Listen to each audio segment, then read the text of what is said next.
Welcome to Analyst Talk with Jason Elder. It's like coffee with an analyst, but there's no actual coffee.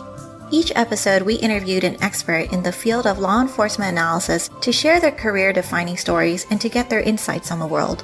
Please join us on recognizing and learning from these brilliant minds as we define the law enforcement analysis profession one episode at a time. Thank you for joining me. I hope many aspects of your life are progressing. My name is Jason Elder, and today our guest has 28 years of law enforcement analysis experience, all of which with Riverside County Sheriff's Department in California. He's an instructor with the California Department of Justice, University of California, and California State University, Fullerton. He created a series of practical courses enhancing efficiency entitled Photoshop for Law Enforcement, Putting Power Back in the Point, and Better by Design. He is currently the Southwestern Zone Chairperson for the Law Enforcement Intelligence Units, also known as LEIU. And he is also a certified crime and intelligence analyst. Please welcome Brian Gray. Brian, how are we doing? Doing excellent, Jason. Good to be here. Oh, thank you so much for being here. I am excited. For those that obviously probably wouldn't know this, but Brian and I met about 15 years ago teaching a Fiat course for ACIA. It's great to catch up with you and figure out what you've been doing the last 15 years. No, thank you. And likewise, certainly been a journey for both of us. Let's go in our Wayback Machine and talk about how you discovered law enforcement analysis. So back in the early 90s, I had graduated from Cal State Fullerton with a BA in criminal justice. Wasn't quite sure where I was going to go with that. I had applied actually initially with a job with probation, and the job ended up getting unfunded before I actually took the job. And so now when I was working as a mechanic, I was selling auto parts. I decided I don't want my brain to rot. I still need to kind of move in a different direction. And I started to kind of research what was out there. And then lo and behold, just like something from heaven, this flyer comes to me in the mail from Cal State Fullerton. And they had just started the first year of the, at that time, California Department of Justice certification program in crime and intelligence analysis. I read it. I thought, hey, this is really interesting. I didn't have a thought in my head that I would be an analyst. I just thought it sounded really good. So I got into the program. I really fell in love with the program and the profession as a whole. And then I started to realize that, hey, some of the skills and traits that I had learned up to that point was really going to make a difference in the profession. So I interned with the Sheriff's Department for quite a while, about a year and a half, almost 2 years, before I got hired full-time. And I started out as a crime analyst and then worked my way up to managing, supervising the crime and intelligence analysis unit at the Sheriff's Department over a course of time. So while you're interning for this year and a half, are you also a mechanic on the side? Yes. Yeah, absolutely. Interesting. Yeah, I was working as a mechanic, a place called Savvy Ranch Goodyear in Yorba Linda, and was selling auto parts at Orange Engine Auto Parts and doing machine work. We were building engines. So it was really a different job, but you'll be surprised. I think working as a mechanic really helped me become a better analyst, because once you start to unravel things and look for diagnosing problems on a car, or whether you're diagnosing an illness as a doctor, an analyst, an intel analyst or a crime analyst, take bits of evidence and puts it together into something that's more meaningful and whole. And then often we involve ourselves in assumptions, both warranted assumptions and educated best guesses. So it kind of fit into being a mechanic. It worked really well. Yeah, I was going to ask you what you brought to the table in terms of the mechanic. And I think it's interesting because everything seems like it's a series of parts and processes. Absolutely. And actually, I'll even say what brought the difference for me when I got to Riverside County Sheriff. I already had a lot of experience in graphic design, was doing graphic design, and had a lot of experience in computers and even scanners and printers and things. And so when I got to the Sheriff's Department, I really had one of the first color printers to note. And I definitely brought the scanner to the Sheriff's Department. We didn't have scanners before then, and kind of changed the way things were done in terms of what we produced and how we produced that information, just with the tools that I already had known how to do and learned in college. That's interesting. And I think it's also interesting that you interned for a year and a half. That's quite a long ways to wait for a job to open up. Well, you had to, at the time, DOJ was certifying the analyst as well as the college. Now LEIU certifies our analysts that graduate from the program too. But the requirement was 400 hours of indentured servitude. You work for an agency for free.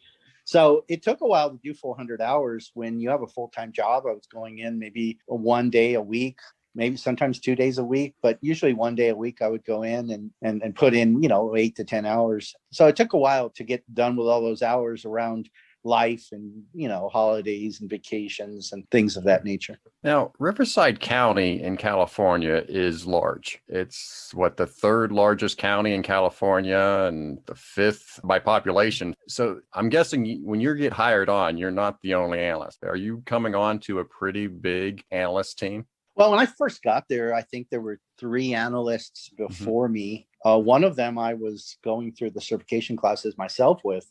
One of my instructors was the boss at the time, so it worked its way out. But no, there weren't too many analysts back then.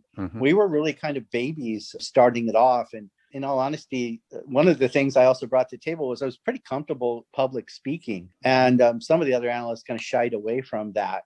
So I just kind of jumped into that role. And before you know it, I kind of was the spokesperson at a lot of events and gave a lot of talks about what we were doing. Certainly brought that to briefing as well, because analysts need to go to patrol briefings and talk about what they do. So it was quite comfortable for me to do that. But we didn't have a lot. And we grew, I think at the highest, we've had about 28 analysts total, but with budget cuts and different positions going to different places or positions not being filled, things of that nature. It waxes and wanes over time. So what kind of tasks are you doing in the beginning here? What's your focus?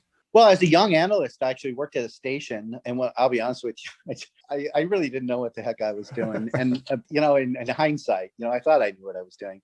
I'll say it's really kind of a funny, quick story. Is like the one thing I was taught how to do is the grant that we were hired under. DOJ was giving advice on what some things you should do. And one of them was a hot sheet. And I'll remember my first experience. I took a hot sheet, which is a list of stolen cars, so that the watch commander didn't have to read those off at briefing. And we could hand out these lists and they were updated every day. And officers didn't necessarily have to run the plate through the system because they had a sheet of paper that had all the plates and the cars that were stolen on it. So I produced this. I remember going to briefing, and after a couple of days, I was dealing with these hot sheets. I stood up and I said, hey, I've been doing this for about a week. You guys had a chance to digest it. Do you want the make and model to be first? Would you prefer the color to be first? Do you like the license plate first? I can kind of do it any way you want it, but I can really only do it one way. So we can get a consensus. That would be great. I'll never forget this guy. He held up my hot sheet and he throws it up in the air and he says, I'm quoting him, so you might have to bleep me. He says, I don't care what you do with this shit. I'm not going to use it anyway. Throws it up in the air and it comes flying down. Well, actually, I went after that guy, for the next few weeks and just won him over. And before you know it, he became one of our biggest users. But it did start with a rather contentious first briefing and him telling me that the thing that I knew how to do the most was the thing that he didn't have a need for. Did he ever need that report, or did you win him over with a different task? Yeah, he was a cop who was really interested in gangs, and he was kind of being overlooked because, in all fairness, he was kind of a social Neanderthal. He was very not super good with people, but a great, great cop. Anyway, yeah, I got to him by going to him and saying, hey, I hear you're into working gangs, and I know there's not a lot of support for you in that world, and I would love to take all the knowledge that you have in your head and help you put that into a system where other people can take advantage of that. Because these detectives, they don't know what's going on in the street. And you might be able to be the caveat to solving one of their crimes. And lo and behold, he kind of avoided me for a week or two. And then he walks into my office with a sweatshirt and he hands me this sweatshirt. On the back of the sweatshirt has these names of these gang members and their monikers, like every one of them. I don't know who came up with this brilliant idea to make a sweatshirt with a gang roster on it, but that's what they did. And that was the beginning of putting in data into a database. Yeah. You've already established a couple of things that I think is keys to your success over the years. You talked about your tech savvy and designing reports, you getting out there and being a good speaker, but you also have this tenacity to learn. You want to find something and almost study the hell out of it, for lack of a better word.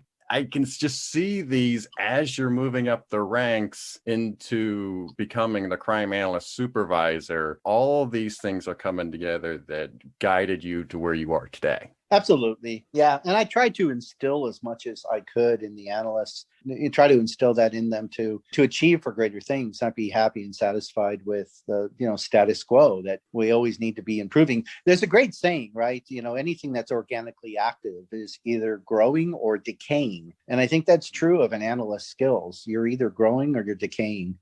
So it's important. What choice do you want to do? And I'll even say this, I don't tell anybody this, but like when I first started, the department sent me through the Microsoft Certified System Engineer program. But this was back when we had Windows NT and 3.0. So it's not like I'm going to put that at the end of my name anymore, right? The computer skill has had its time, although certainly that definitely had an impact on what I knew and didn't know and could carry on, into the future. But I guess the point is anything that you learn slowly, I don't care if you stick to a certain software, right? If you stay long enough, that software will change. And with that, those changes will come and some will be better and some will be worse. And so it's really upon the analyst to stay on top of all those skills. And I think the answer is to, for me personally, I set aside a couple hours, 2 to 3 hours every single week where I'm alone with doing nothing but self-improvement towards my job. I taught myself how to query and write in SQL and make databases and, whatever it is that the next thing I want to learn how to do, and then kind of just delve into that. And that's what I'm talking about. That is this thirst to learn more, whether it's Photoshop, SQL, web design, whatever it is that you decide, hey, I can apply this to my current job. You want to call it a toolbox, whatever you want to call it, but it's what a new skill, a new tool that you bring that you can add to your repertoire, to your day-to-day activities. Yeah. And let me just say this really quickly, because I think it's so important for new analysts. I had an analyst years ago used to refer to this as his tool belt, right? So a police officer has a handcuffs and has pepper spray and has a taser and has maybe gloves and has a gun and, and a backup gun, and has all these tools on his tool belt. But for an analyst, our tool belt is filled with the software and the skills and knowledge and traits that we possess. So and the more tools you have, right? If we just gave cops guns, then we'd have a whole lot more shootings. But we give them batons, we give them tasers, we give them pepper spray, we give them all these other options. And analysts have to think about that with their skills, right? We don't want to be a one-trick pony. We want to have lots of skills and lots of tools and things to kind of fall back on as we try to solve a problem. So let's just talk a little bit more about this technology piece, because you like to stay on the cutting edge of technology. So let's talk about some of the things you've implemented over the years at Riverside County. Well, here's the thing. I believe that every agency can be successful when they can start doing analysis. So the first thing that I have always tried to do is to ask analysts, what is it that takes your time? What is it that's keeping you away from doing analysis? And let's find a way to automate that stuff. So there are some things that I think we should automate, and there's some things I think we should analyze. The things that we should automate are tasks that repeat all the time and are basically what we would call aspatial queries, or just pulling data, unique sets of data out of a data set, and then generating something. So I can remember, created a parole report based on the state parole data files, or a parolee at large report, or a warrant report. And that's fully automated, right? You can click a button and generate this report, including photographs and addresses and warrants, all of those types of things. So a field interview reports. And now, in fact, even in kind of my new assignment that I'm functioning in, I've created all kinds of reports that help me report to the state related to deaths and overdose deaths. But the things that you can automate. And that means that you have to have access to the data. And the best thing to do is develop those personal relationship skills so you can gain access to data. A lot of agencies they stifle themselves because they don't give analysts access to the tools and the data sets that they need to accomplish great things. And it's really short-sightedness. I always often say that the IT department went from technical support bureau to a dictatorship, and it's all about control of data. And that is the worst thing that an agency can do. But so many of our agencies do that. It's so common. It's become what's normal, is that we deprive the analysts of access to info out of fear and the lack of knowledge. So it really relies on the analyst to explain to the officers, the ones that are in command and control, if I had this is what I could do for you. And when I don't have it, then this is how long it takes me to produce this report or that report. So automating things that can be automated, whether that's a ComStat report, or other type of stat report, or yearly report or quarterly report, automating those things can really save time. And then focus on doing the analysis that can actually, I think, catch bad guys and solve crime. Yeah, I totally agree with you in terms of IT. And I am hopeful that maybe with this last year of analysts being sent home and working from home, I know many analysts were told for a long time that, oh, there's no way you could possibly work from home. And, we don't have the technology or the security to do that. And I'm hoping, seeing that we've had this nice forced test study now in our society, that things will open up for many analysts in terms of IT allowing them access to data.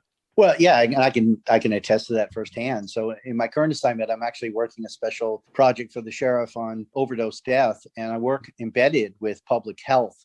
I will tell you, the public health department of Riverside County, epidemiologists specifically, I mean, these are some really talented people. And it's opened my eyes to a different concept of analysis than what crime analysts are used to. And that has been refreshing and exciting and interesting, and a whole different data sets. But one thing that for sure has happened is I go into work in this gigantic building and I sit in an office, and most of the time there's one person with me in that office because they come in one day a week, and the rest of the time they spend at home, and they're working from home and they're producing really good stuff from home. So, I'll be shocked to see if they ever return to the office.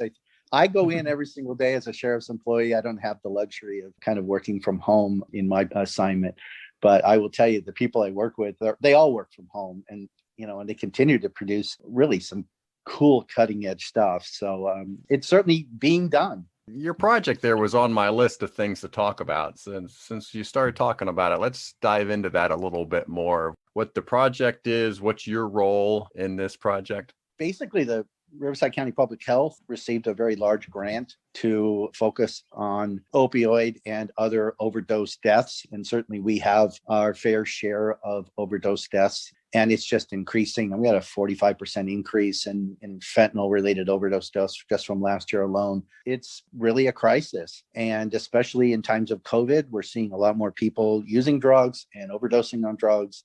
And with the influx of Chinese fentanyl and all of it crossing over the Mexican border, we're just flooded here in California with an access to large amounts of drugs, and so much of it, I mean, you name it. I mean, we're seeing people, Xanax bars with fentanyl in it. And obviously, the M30 pills that everybody associates with fentanyl, the oxycodone or Oxycontin pills that sometimes are being, again, Chinese made or made in Mexico and then brought in. But the small amount of fentanyl can kill you. So we're seeing people, lives, ending because of it. So my relationship really is kind of a liaison between officers that work narcotics, between the coroner's department and public health. So I still do I'm still working with all the analytical tools that we ever have used, and using them even more than ever. We're talking large data sets. I mean, I actually go through Cures data, which is every prescription written. We can imagine how many prescriptions are written in a county that's, a little bit less than 8,000 square miles. So a lot. And when you start to look at several years of prescriptions and you're looking for patterns in that data, this is not something you can crunch in Microsoft Excel. So you've got to use other tools to get to that stuff. But this is exciting. I mean, it's all part of a grant called RODA, Riverside Overdose Data to Action. And it's our team of epidemiologists and analysts and research specialists. And it's all headed up by a chief of the unit, Mindy Hetherington. And she got us vast amounts of experience in public health. And all of these people do. I mean, they're all subject matter experts in their own right. But we're trying to solve the problem not just by arrest. We clearly can see in the data sets that arrest isn't the answer to addiction and addiction-related issues.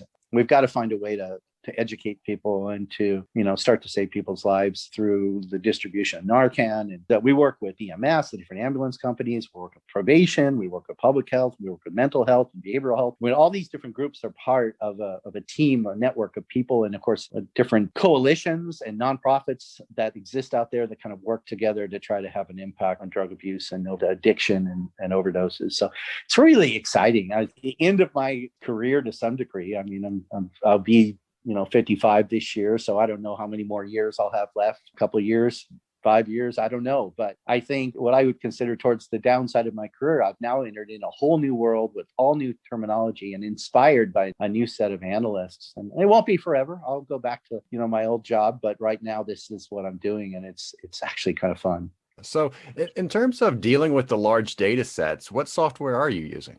Well, I use SQL a lot. We use SPSS. We use SQL. But certainly I still use ArcGIS a lot for, spatial analysis of that data.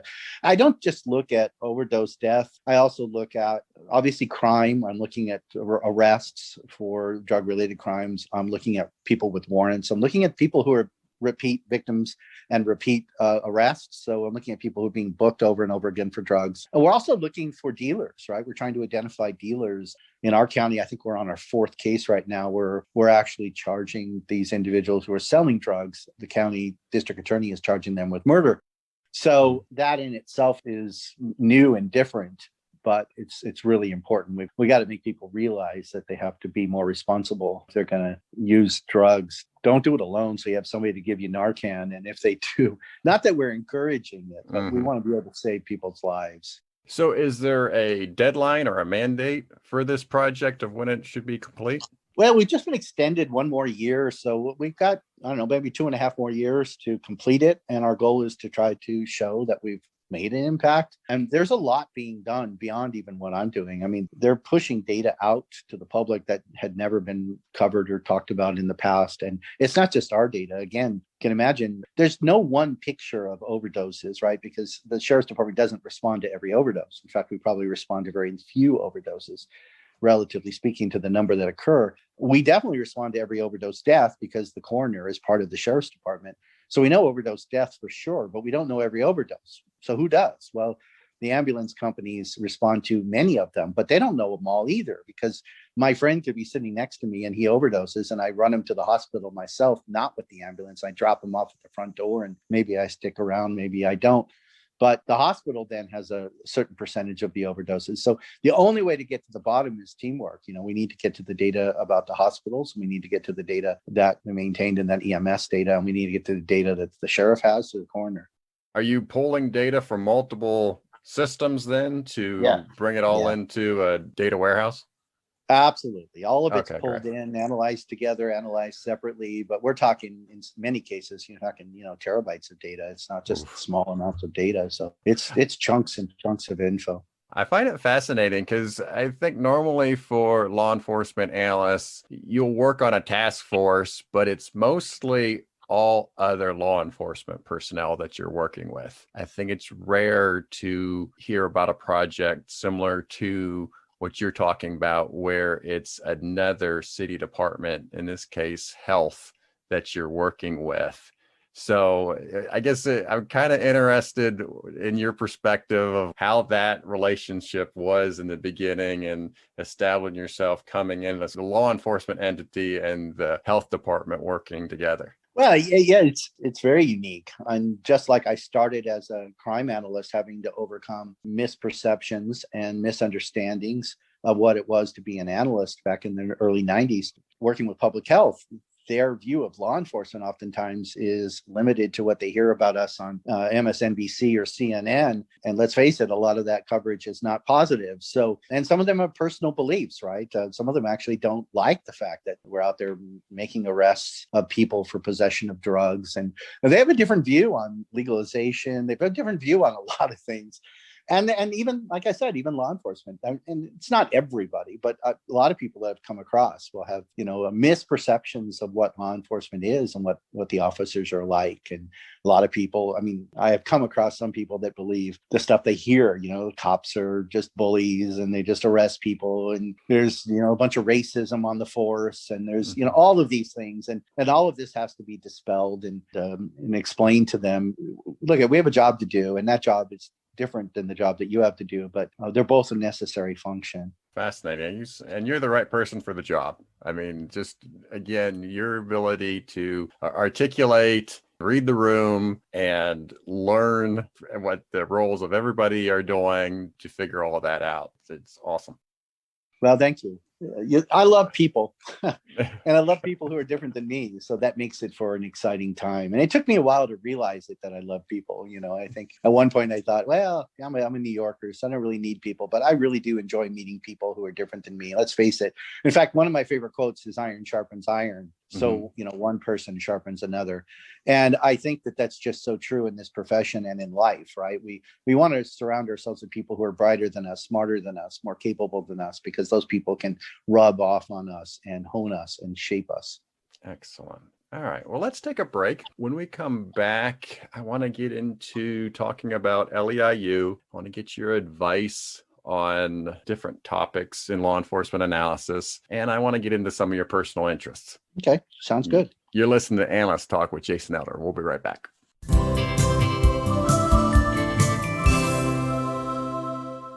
This is Steve Gottlieb saying, never let failure get to your heart and never let success go to your head.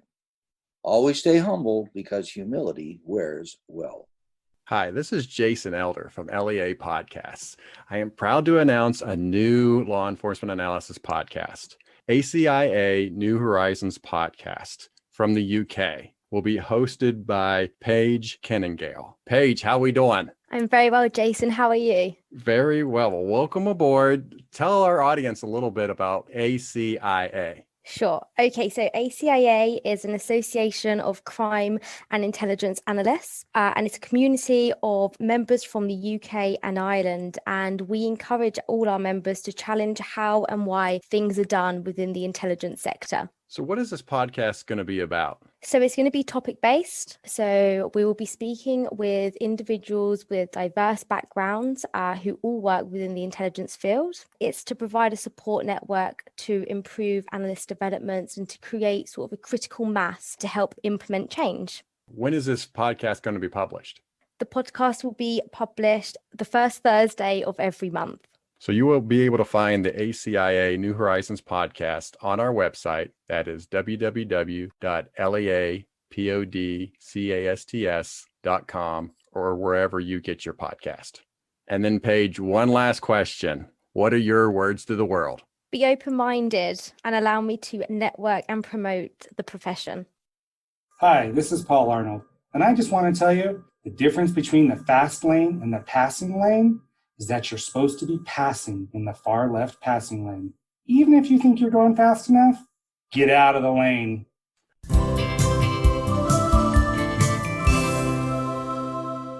Welcome back, Brian. Now I want to get into your analyst badge story. And for those that may be new to the show, the analyst badge story is the career-defining project, moment, or case that an analyst has had. From you have a pretty unique perspective on the analyst badge story. So let's get into that. Sure. When I first heard this, and I've heard other people talk about it, my first thought was, well, this is kind of like, what is your legacy, or what have you left behind, or what have you done that's been impactful? So let me just kind of quickly get to it.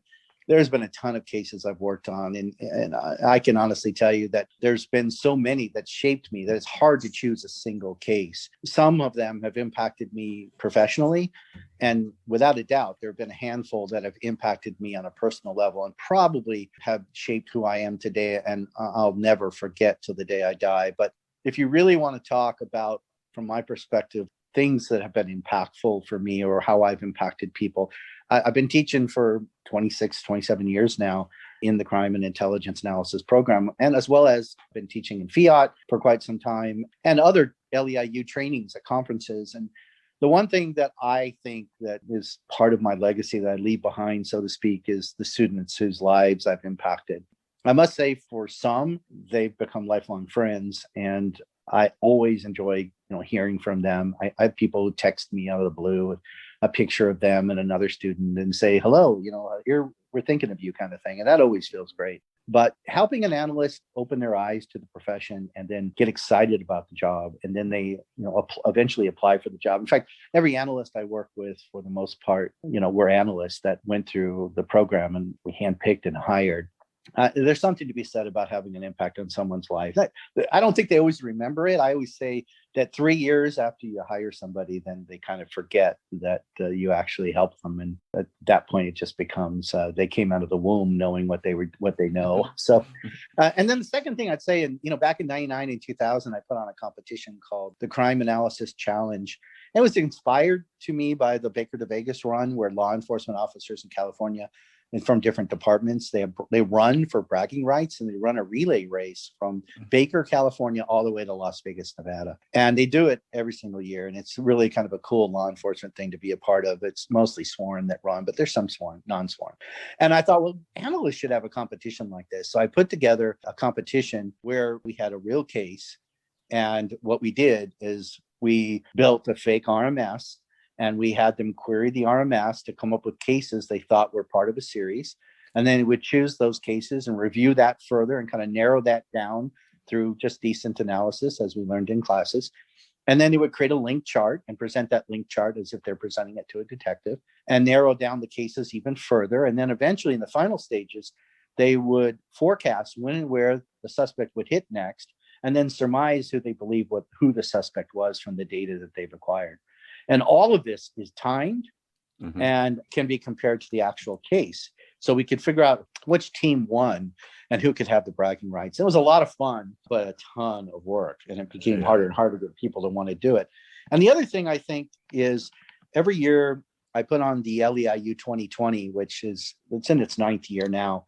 And I'm already planning. I've got a phone call yesterday from a detective at LAPD who wants to speak. And we do 20 speakers for 20 minutes or less. We have people that are passionate about law enforcement. Any aspect of law enforcement is fine. We give them a platform. In my opinion, law enforcement agencies can be stifling to new ideas, where, to quote a friend of mine, we're not cutting edge, we're not bleeding edge, we're proven technology.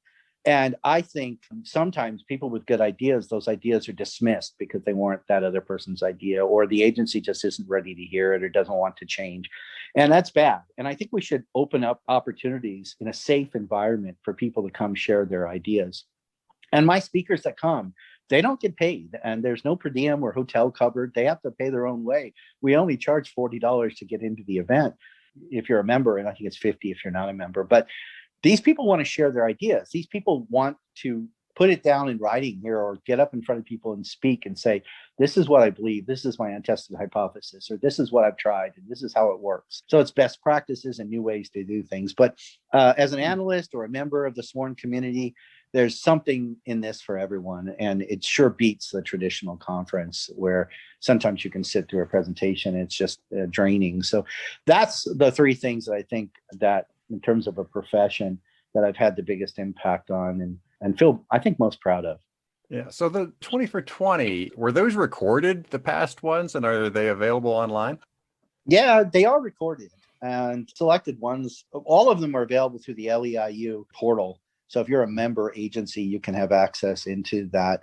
Go to leiu2020.org. There's a webpage there that has the alumni, and on there it shows you who the speakers were and what they talked about. And there's some really good talks that are out there, but it is put out there on the LEIU site. Many of our speakers are coming from positions, whether they're working for DEA or the CIA, or they're working for LAPD or LA Sheriff, and all ranks. So we've had sheriffs, we've had chiefs of police, we've had every rank of officer represented, and even analysts that have come and spoken on, and some of them phenomenal speakers with great topics. Just give some topics so people have a better idea of what these talks are all about. They are just so all over the board. Sheriff Baca actually once spoke about his incarceration education program, which was interesting. We've had people from the DEA come and talk about different programs that they're involved in, and the tracking of drugs coming from Mexico. And we've had analysts speak about their passions for the job and different tools and techniques that they utilize. And we've had professors from different colleges come and talk about new ways of dealing with open source intelligence and sentiment analysis as it relates to social media and things of that nature. There have been a lot of really out there talks. One of my favorite talks was done by a former LAPD officer named Brian Hospiter. He was a sergeant, retired now, and he gave a talk on ethics that I think I'll never forget. God, there's so many. It's hard to choose, but the topics are just diverse, as you can imagine. And the motivation behind this was the TED Talks, right? This is where the idea came from.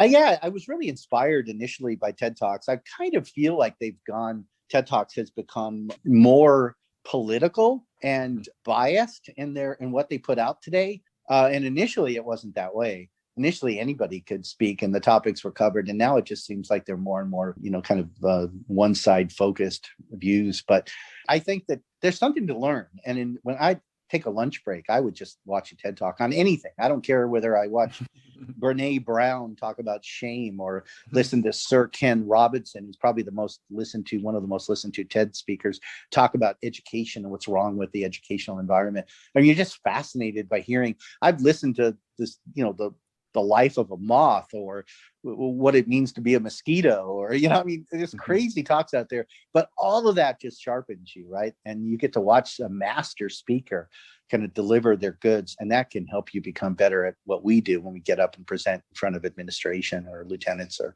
patrol briefing, things like that. So this year, are you trying to do it in person? Yeah, I'm going to try my best to do it in person. We've got a couple of options. We've had some really people who have supported us through the years and different locations, but I'm hoping to try to maybe move it more into the Los Angeles region, but it's a little bit harder there just because it's more costly compared to some of the other places that I can go to. But we are definitely going to do it in person. By the way, another one that just came to mind, not to go back, but you ever get a chance to listen to Dion Davis and his brother Cleon? They're both phenomenal speakers. But Dion works in Skid Row, and he's like, dare I say, he's world famous for the work he does as a cop in Skid Row. And man, the guy's got a heart a mile wide. So, and his brother Cleon too, the insights that they share about working in law enforcement, I found refreshing, especially in the day and age and the time we live in today. So some really good talks. When's the dates for this year? Do you have them scheduled? No, I don't have the dates yet. In fact, I've been just so busy lately teaching classes and focused on stuff I'm doing at work. And then I've also moved my wife and daughter to Tennessee. We bought a horse ranch, so there's a lot going on there. But I'm thinking it's going to be September, October, November, somewhere in that range. But I try to do it around October, November. So I need a little bit of time to get prepared for this. Well, you mentioned LEIU, so that's a good segue into that topic. I know on my show here, I haven't talked too much about LEIU. So I guess for our audience, generally, what is LEIU? And then we'll get into your role with LEIU.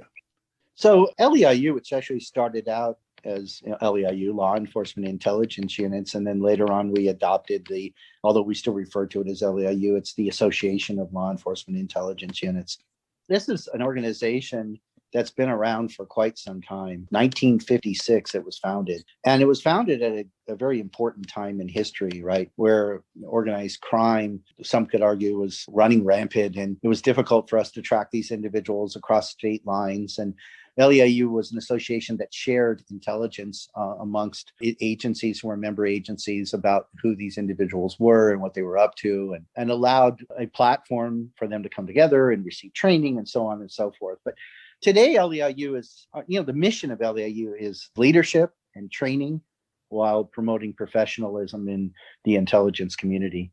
And the goal of LEIU is the protection of public safety, but also the protection of constitutional civil rights. So LEIU, I guess, if you want to really narrow it down to what they're most famous for, is that they created the standards that are recognized today as by law enforcement and civil libertarians as a kind of a proper balance between the needs of law enforcement and, again, our constitutionally protected rights to privacy. In my opinion, again, there's no individual memberships, right, for LEIU. We are an agency membership-based group. So the agencies themselves can be members. And then if that agency pays those membership dues, then everyone who works for the agency then becomes an LEIU member, which is great. And we have representatives from the different zones all across the United States and Canada.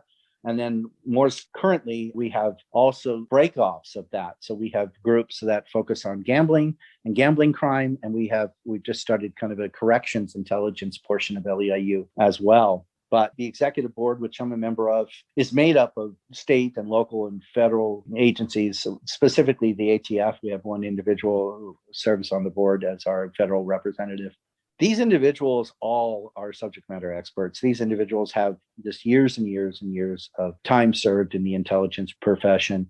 They have skills and knowledge that make them experts in their field. And any agency that has a function that is intel-based really, truly should be a member of LEIU, because LEIU provides to you a guidance, and they provide leadership, and they provide resources that you just can't get anywhere else. Members of LEIU serve on boards and associations at every level, nationwide, statewide, and represent the field of intelligence. Often it's said that we're the voice of law enforcement at the national level, and that's truly what LEIU is and tries to be. Along with, we put on a phenomenal conference where we have upwards of 1,000 people attend a joint conference with ACIA, and we have 20, 30 countries that are represented there at those conferences when they're held. And certainly COVID has played an issue with the LEIU conference the last couple of years, but good stuff comes out of these things. Yeah, it's a bummer it got canceled again this year, but hopefully next year. Yes. In terms of your role as Southwestern Zone Chairperson, what is your role with LEIU? Well, technically, I represent the agencies that are within my zone, which is Southern California, Hawaii, part of Nevada, Arizona, New Mexico. We represent those agencies if they have questions, if they have needs, or they want to see a sample copy of, a best practices of one thing or another, or policy, maybe an example of a policy written about social media, or whatever it is. Or maybe they just want some good, advice on the best way to handle things. They can contact us and we can provide that. But I also do the 2020, and then we put out a weekly, every Wednesday or Thursday, a news source publication where we look for intelligence related articles in the news, and we share that kind of in a concise summary. We're quite a lot of readers actually that go through that every single week. And it's always interesting to see what people in the United States are interested in reading about. And then, of course, we do trainings, whether it's trainings on 28 CFR, the 28 Code of Federal Regulations 23, or, just on the LEIU guidelines, and again, best practices and things of that nature. And we do an officer in charge class, and we've even done intelligence for executives. And we do audits as well. So agencies can pay us to come in and audit their intelligence files and really give them a descriptive report as to the health of their files, and what are they doing that's right, what are they doing that's wrong, and how can they improve. We try to offer that advice as well. Members of LEIU, like myself, we don't get paid. We all work for free. And it's just, we do it for the profession, we do it for the officers, and we do it to make sure that good best practices are being shared and offered up, and as a resource, so people have a place to come when they have a question. Let's get into some of your advice for our listeners. And the first question I want to ask you is, you and I have had plenty of conversations on products. And I had mentioned in your intro, creating a course better by design, and you creating a course on Photoshop for law enforcement. This idea of making things look pretty. But I want you to give an overview of why you feel that's so important, that it's the look and feel and flow of your products is so important. Well, I just open your eyes. Everywhere we look in today's society, design plays a role. You can see that when you purchase anything from Apple. Look at the package. I mean, you buy an iPod, looked like it was floating in a crystal glass structure, right? If you unwrap an iMac Pro, or MacBook Pro, I should say, it's like artwork just being undressed. It's a very interesting environment. But we see design all around us. Heck, even when I worked in the auto parts field, those boxes, I'd sell a starter. The starter could be a plain white box with a number on it, 3510 Chevy starter. But guess what? It's not. It's got a beautiful photo and a beautiful picture and all these highlights, and it's got a warranty, and this has been redone, and that's been redone, and this has been replaced. And all of this is on the box, because for the 30 seconds it takes for you to walk from the back counter to the front register to pay for it, you're carrying this beautiful box of a beautiful starter that's inside. And when you get home, you throw the old grimy one in the box and you take it back. But it mattered for that period of time. It made you feel like you got a quality part. So we're used to that. I'm really influenced by a guy by the name of Seth Godin. Seth Godin by far is but the premier marketer of our time, right? He's got the second most listened to podcast in the world. One of the things that he talks about is that being good is boring. Being good is bad. And I tell that sometimes to analysts, they'll get offended, but it's so true. Because good is boring, good is bad, because in today's environment, everything's good. And that means that the playing field has risen higher.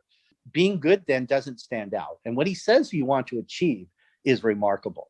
And he goes on to say that remarkable is a unique word because it doesn't just mean unique or neat. It means worth making a remark about. And that is just super sexy. So if you think about work product, right? You think about work product. It's great to have good work product. It's even better if you can make that work product look good. So I teach design. I teach what are the rules of good design and when do you follow them and when do you break them? And what is a rule of good design? How many fonts on a single piece of paper? And what should spacing look like? And what's trapped space? And what's white space or negative space? And all these like graphic terms. But if an analyst embraces them and creates good product, but can actually make the product look good too, it'll be picked up. It'll be read more. And I'll say one more thing on this topic. I'm really into motorcycles. I've had as many as 8 at one time in my garage. My brother and I both are into motorcycles. He got me into it. And we both have different magazines. When he comes over, he drops off magazines for me. And I leave out magazines for him that I've read. So I have magazines are like piling up. And I'll look at these magazines. On how do I know I read that magazine? Well, I look at the cover.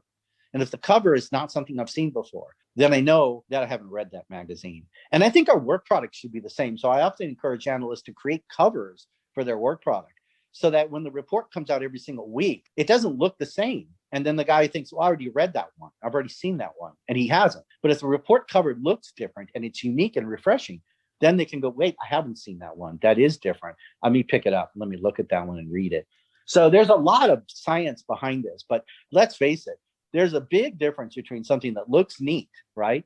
And that is beyond just your personal appearance. Your work product says something about you, okay? And what do you want that to be? Do you want it to be that you're okay with mediocrity? Do you want it to be that you're okay with misspelling words or that your grammar is wrong or your sentence structure is wrong or your design layout is improper? Or do you want it to be that they don't even know what it is, but they know they like it? And that's what design can do for you.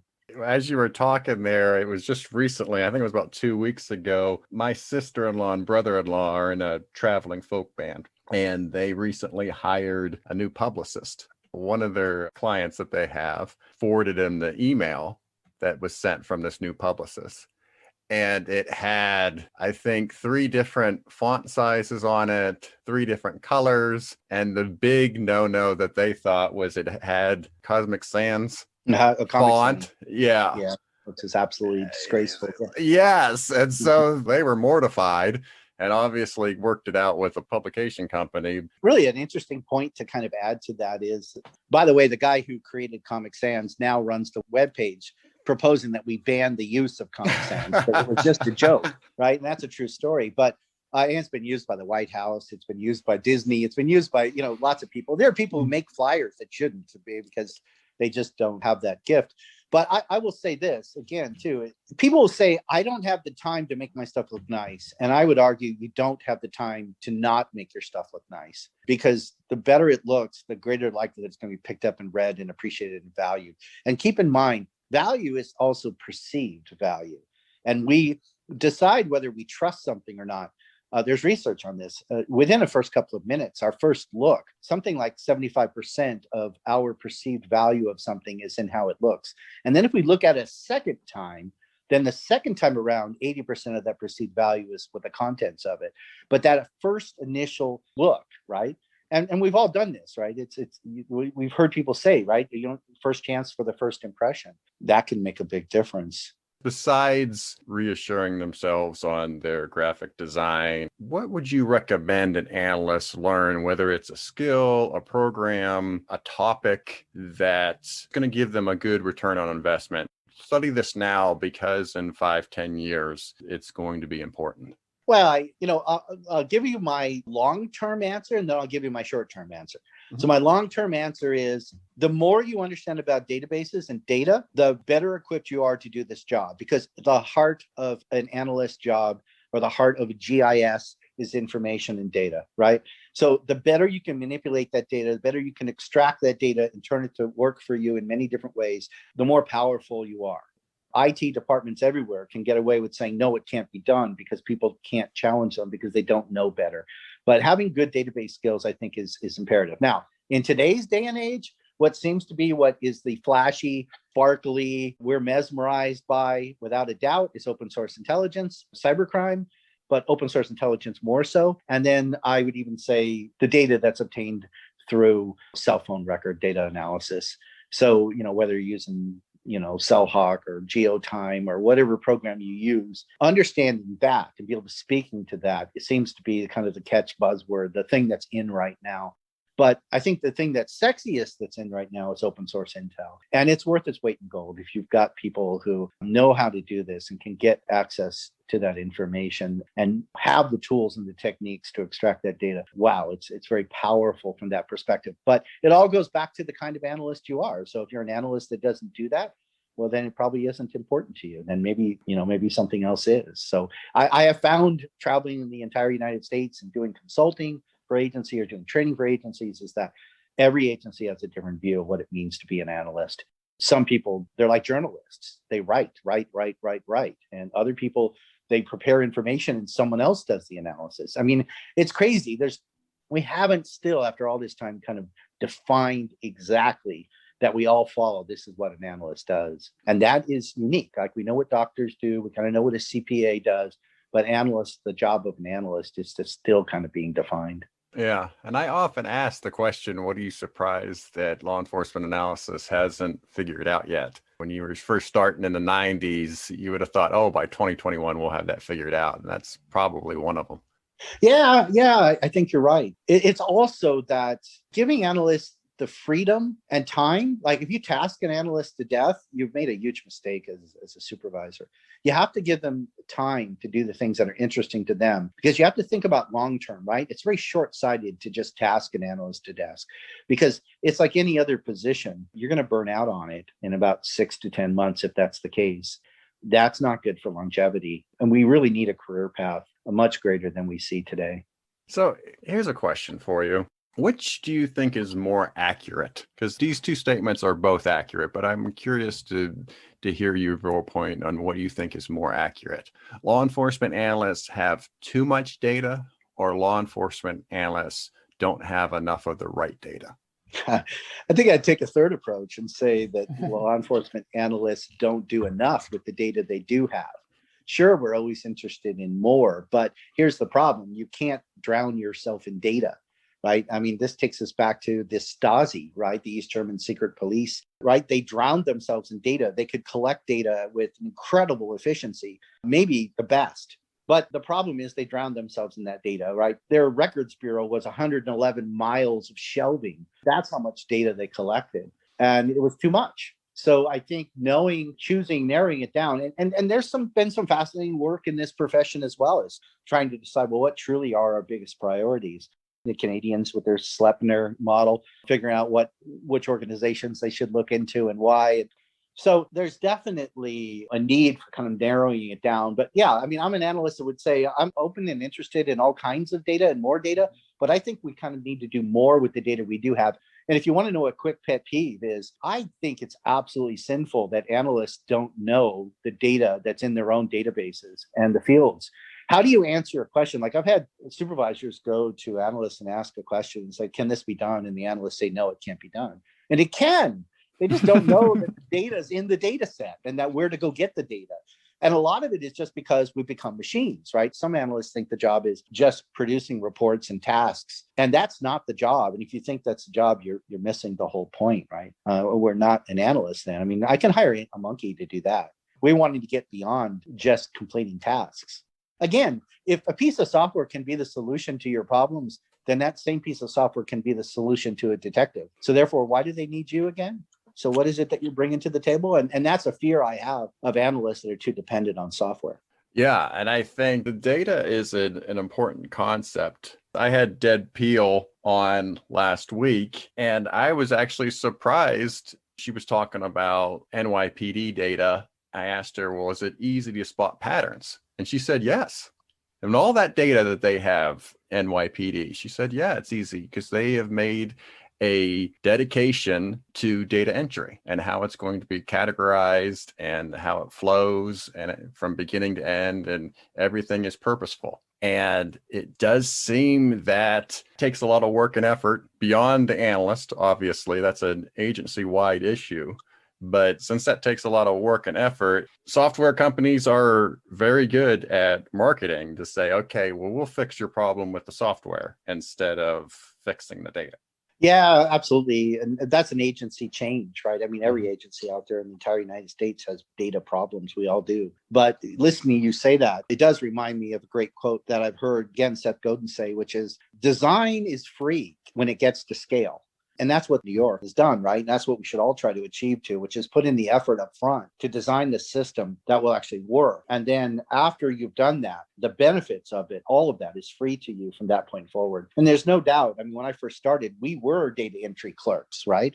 I spent 9 hours a day doing data entry in my 20s to do an hour of analysis. That's ridiculous when you get to a place like that. And we've been able to take advantage of automation and the systems and the RMS and the data warehouses and all of those things kind of speed up our abilities to do things. Definitely design is free when it gets to scale. Put the energy in there, develop the automated practices, and develop these tools that can get you those answers, because those will pay off. That extra work that it takes will pay off in major dividends later.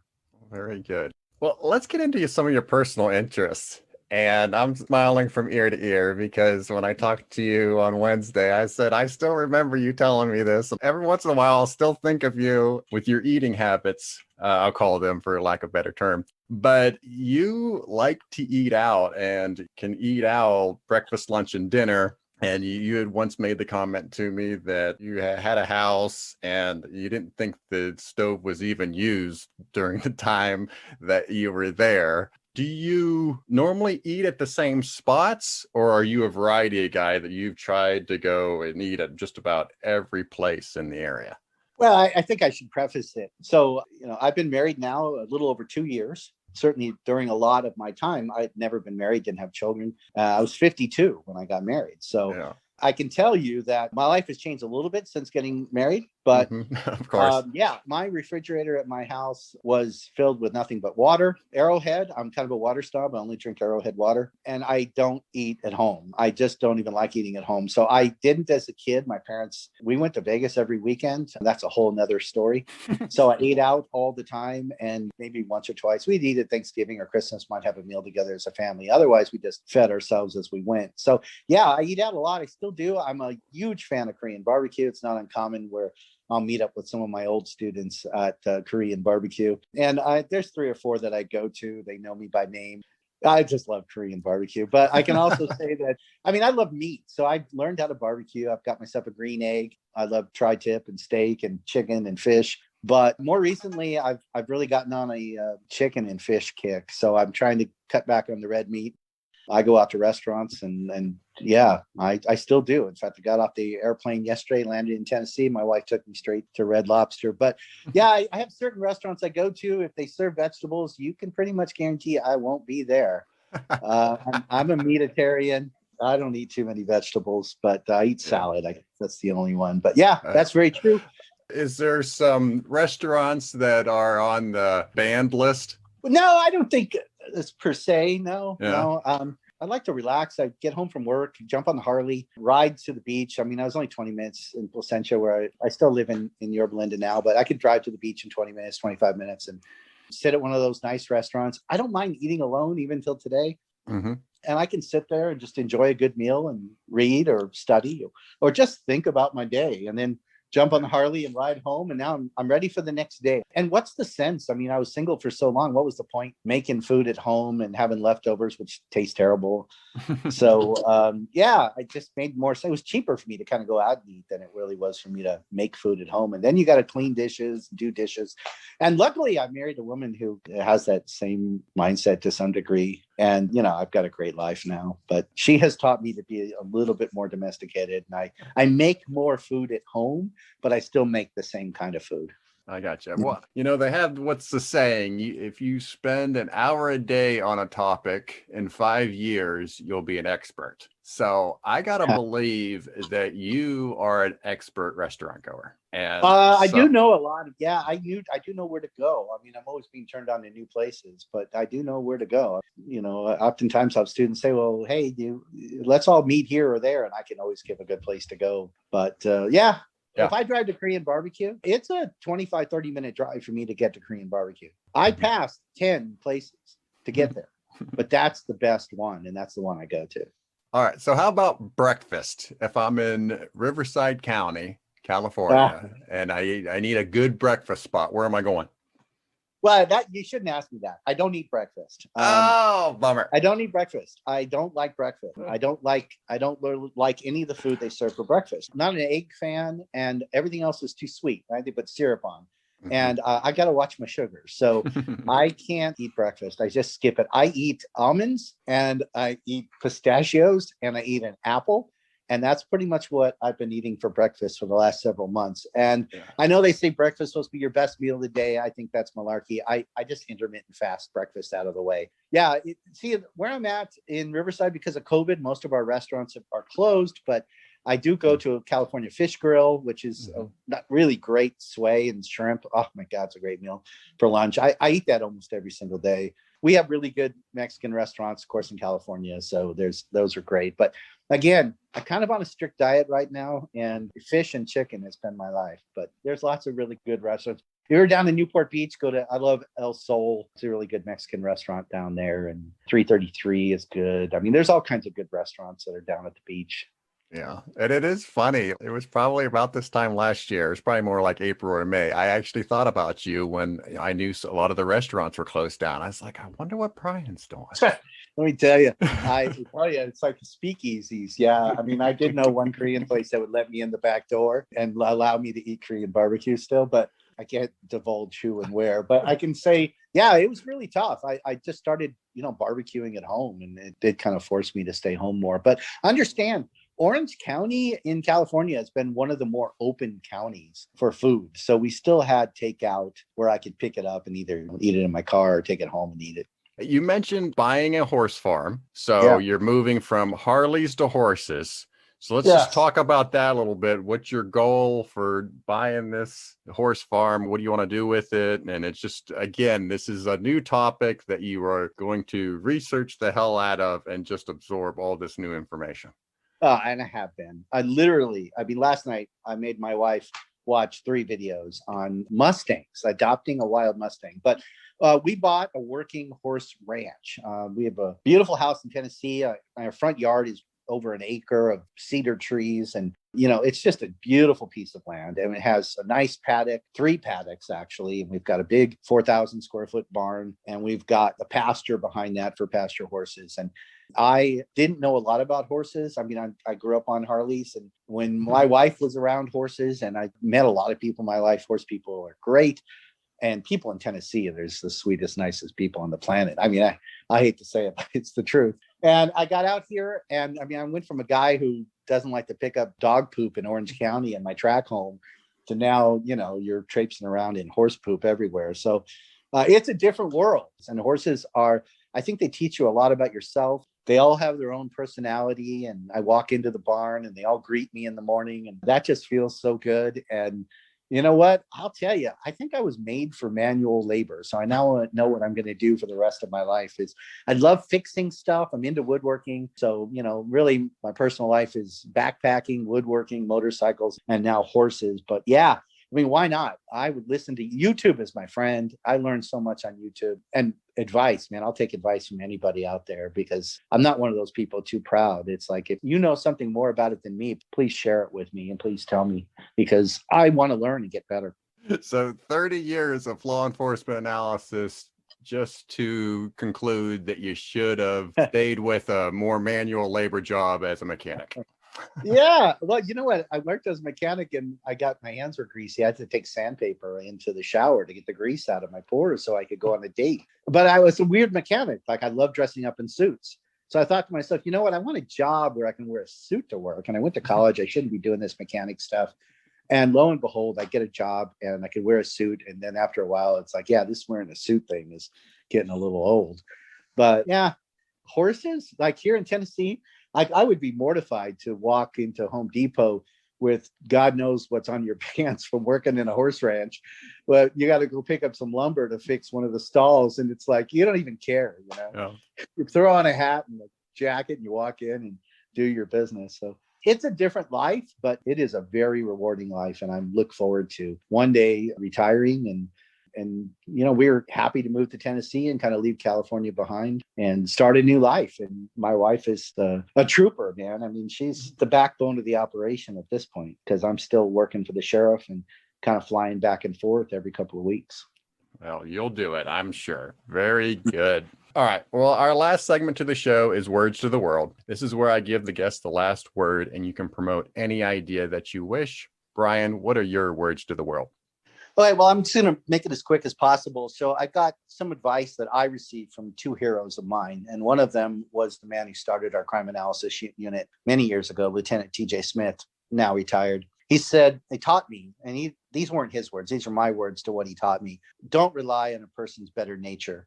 They may not have one. Always speak to their self-interest. And he used to tell me, your job is to convince me that your ideas were my ideas all along. And I think there's some real good words of wisdom there. He even told me once, I want you to take vacation next week. I want to see if the officers miss you. If they don't, it means you're not having an impact. And it was a good measure. And thank God they did.